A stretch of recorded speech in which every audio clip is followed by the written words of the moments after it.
طلاق دینے والا شخص عموماً کہتا ہے کہ میں نے غصے میں طلاق دے دی تھی، تو کیا غصے میں طلاق ہو جاتی ہے؟ ہو جاتی ہے. ایک ساتھ 3 طلاقیں دینے سے کیا ایک ہی طلاق کہلائے گی یا پھر 3 ہی؟ 3 کہلائے گی.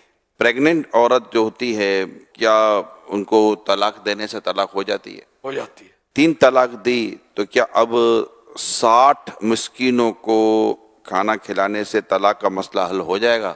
نہیں ہوگا. طلاق دیتے وقت گواہوں کا ہونا بھی کیا ضروری ہے؟ نہیں. طلاق کا معاملہ کس سے حل کروانا چاہیے، مولانا صاحب سے یا کبھی گھر کے بڑوں سے، کس سے حل کرائیں؟ علماء سے. بڑے بوڑھے تو بولتے ہیں توبہ کر لو، آئندہ مت کر، خیال رکھنا وہ حرام ہوتا رہتا ہے، حرام کے بچے ہوتے رہتے ہیں. تو یہ کام علماء کا ہے جو اس کا فیصلہ کریں گے. کیا شوہر کا نام لینے سے طلاق ہو جاتی ہے؟ نہیں ہوتی. اگر کہ میں نے تو مذاق میں طلاق دی، تو کیا مذاق میں طلاق ہو جائے گی؟ ہو جائے گی.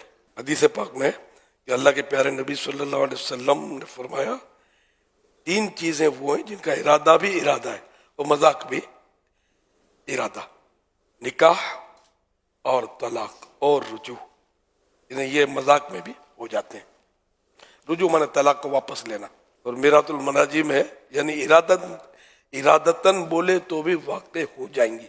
اور مذاق دل لگی سے کہے یا ویسے اس کے منہ سے نکل جائے یا کسی اور زبان میں بولے جس سے وہ واقف نہ ہو، بہرحال یہ کلمات اس کے منہ سے نکل جائیں، یہ چیزیں واقع ہو جائیں گی یعنی ہو جائیں گی، بشرطے کہ دیوانگی یا نیند میں نہ کہے، بیداری و ہوش میں کہے.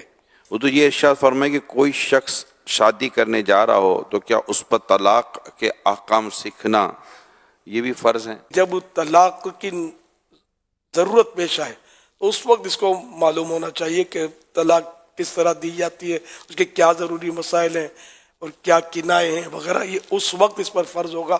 ایڈوانس میں یعنی نکاح کرنا چاہتا ہے تو اب اس کو اس وقت سیکھنا یہ فرض نہیں ہوگا. بہتر یہی ہے کہ وہ سیکھ لے، کیونکہ کچھ پتہ نہیں کہ کب مطلب انسان ہے اس کا ذہن تبدیل ہو جائے یا غصہ آ جائے یا کچھ بھی ہو جائے، وہ طلاق کی نوبت آ جائے تو اب وہ سیکھنے کیسے بیٹھے گا. یعنی ایک تو وہ مسائل ہوتے ہیں کہ جو طلاق کے بعد پیش آئیں گے کہ طلاق کے بعد کیا کیا احکام ہو جاتے ہیں، تو وہ تو سیکھنا ظاہر ہے کہ اسی وقت ہوگا.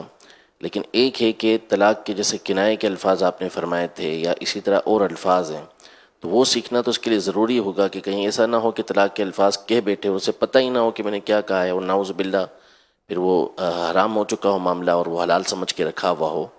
تو ایسی چیزوں کو سیکھنا یہ ضروری ہوگا.